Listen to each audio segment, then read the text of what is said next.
biases, we can call it biases, microaggressions. Let's just call it what it is. It's just racism and it's Yeah. anti-Black. Let's just be real, right?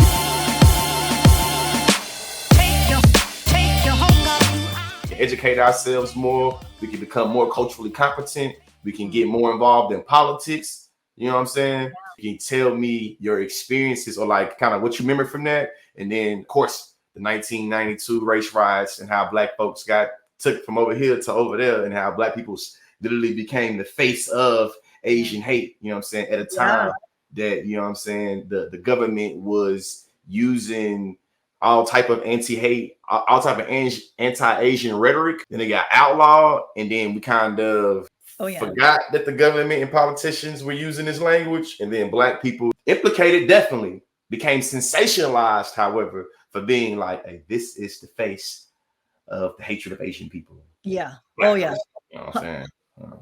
Oh my God, exactly. I mean, yeah, I was just going to talk about someone who was just indicted, but I'm not going to do it. Yeah, we'll say that. We'll say that. We'll say that. Yeah. So let me go to the LA riots.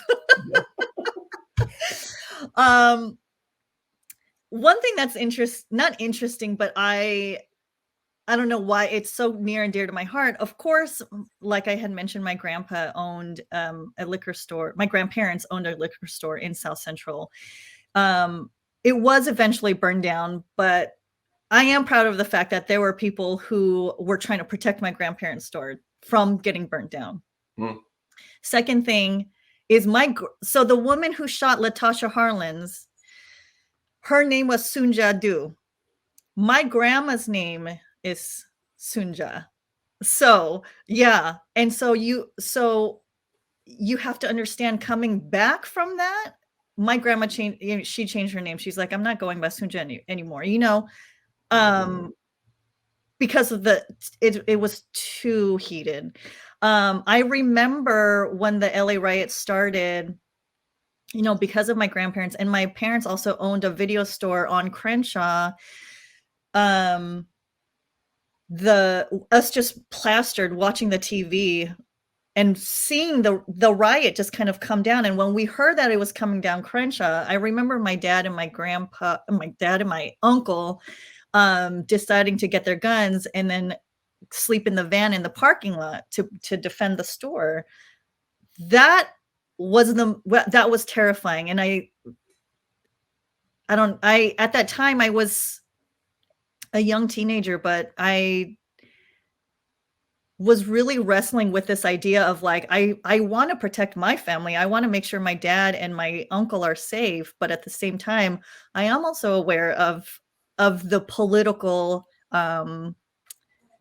dialogue and what is happening, and how the police chief at the time, Daryl Gates, because the Korean store owners were calling 911 that there are people rioting and looting and burning down the stores.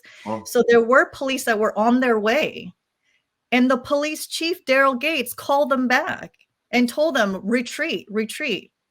And then that's when the Koreans decided, okay, now it's all on us and we need to take care of ourselves. So still, who benefits? Because they were pitting again Asians and Blacks. Man. Yeah. Man. Yeah. I know something that I'm being very mindful of when putting this video together is trying to really think about the ways in which systems of white supremacy have used tools of divide and conquer to really set people against each other instead of being able to create solidarity and coalitions, you know? And really thinking about how we can have more meaningful dialogues between these two, you know what I'm saying, or multiple communities, I should say, really, in order to really bring up an understanding amongst ourselves. We are victims of being pitted against one another, and so many of us don't even realize it. And so, but that is the really intricate and smart workings of the system. Making sure that we're not even aware of how we're oppressed.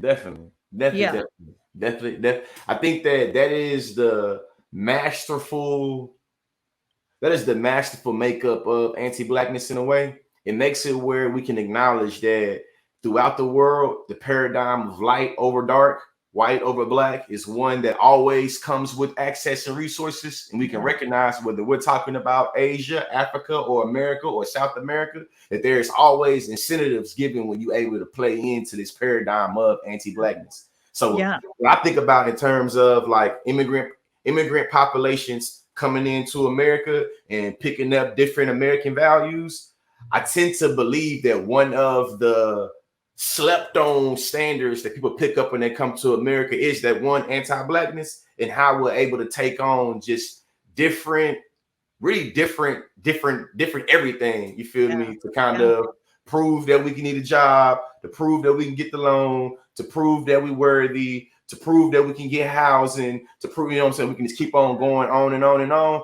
When you were speaking, it made me think of something that she said in the video, where she said that a lot of times when we have these conversations, it usually just stops and starts at the cultural differences. And what she got at was a power imbalance. You see what I'm saying?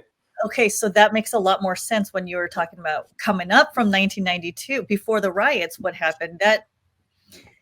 Listen, it's always distraction, right? And who can we dangle and who can we play? Like right now, the distraction is with schooling. But really, we know that's because they want to privatize education. So let's distract while we do all the stuff in the back, right? They do that a lot. I mean, but that is what people of privilege do, is they protect their privilege. And that's where I mean, I completely support what she's saying. We have to dismantle and we have to interrogate not just the systems, but interrogate ourselves. I am constantly interrogating how supremacy lives within me.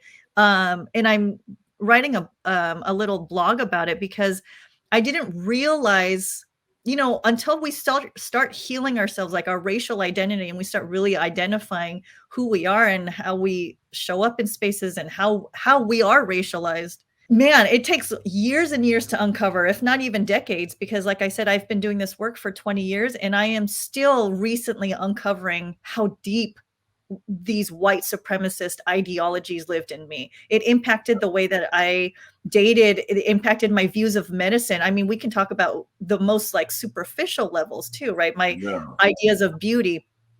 So regardless, I think we need to interrogate systems, but we also, let's not just dismantle systems. We need to do work, within ourselves and all the time. I don't think it's something that never ends. It has to be an ongoing process.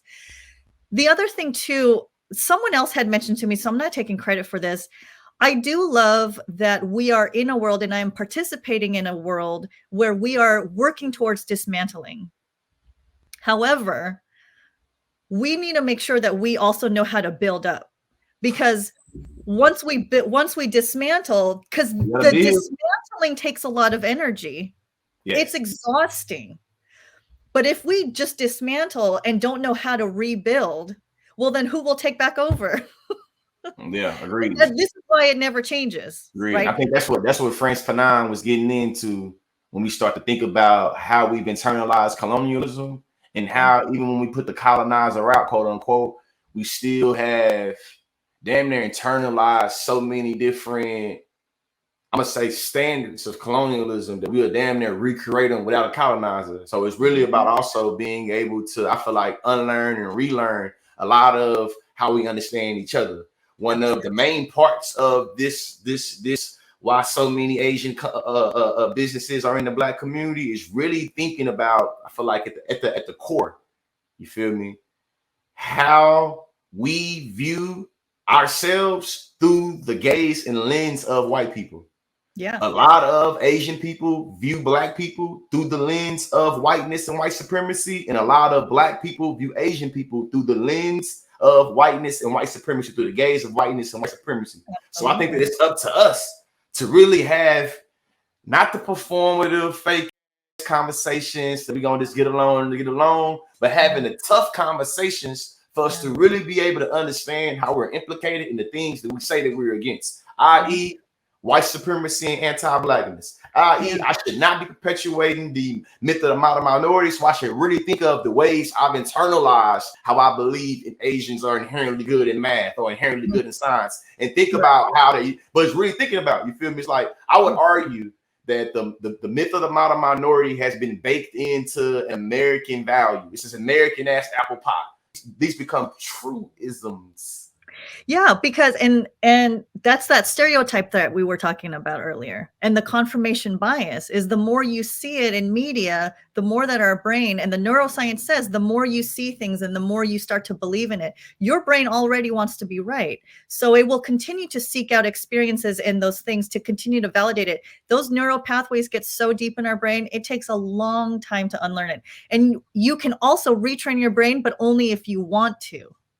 And so that's where the self-awareness and the identity work comes into play. Because if you're not willing to, then you will continue to become a victim of white supremacy and you don't even realize how you're being played. Well, let's go back into buying into this model minority myth. In South Central, I think, I can't remember if I mentioned this earlier, but before the Koreans went into the store, into South Central and buy the stores, it was largely owned by Jewish families, most of the stores in South Central. And there were a few that were owned by Black Americans.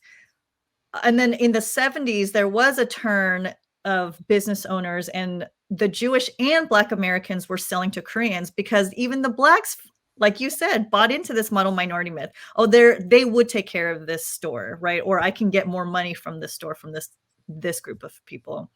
The other thing too, I think is, I really have a hard time answering this question of like, what can Asian communities or Asian owned business owners do in the community? Because I think I'll just, let me speak just for my family alone, and for those that I do know who own businesses in Black communities. Yes, they were given loans on a promise that they would pay it back. And yes, they were given just enough so that they could buy in Black communities and brown communities. However, I think a lot of people don't realize that Asians were not, like my family and friends that I know, were not making a lot of profit. So this idea of we should be giving back to the community, like my mom was saying, she's like, I would, but I couldn't. Like we were living in the back of the store. I mean, yes, we were driving Mercedes around because part of this narrative, like being rich, is having material things to show off that you're rich, right? So I know the Black community buys into that. Koreans buy into that idea that you just got to show up just so that you look like you made it.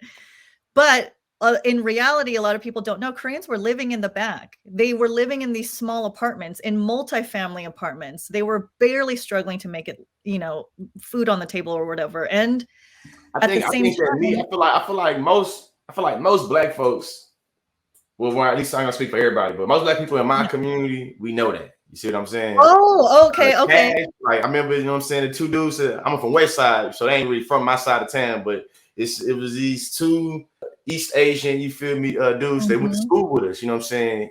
Cash and Shohab. We know their family lived in the store. They lived on East Side. They lived amongst Black folks. A lot of Black culture. So you know what I'm saying? We're able to pick it up, right? One of the agreements that happened was that Asian store owners would only hire within the community. Because again, I think that the riots itself was such an eye-opening event to Asian immigrants to say, oh, we didn't even know this was an issue. I mean, we see it, but we didn't know how much because they didn't study it. This is why I think it's so important that representation in politics is so important.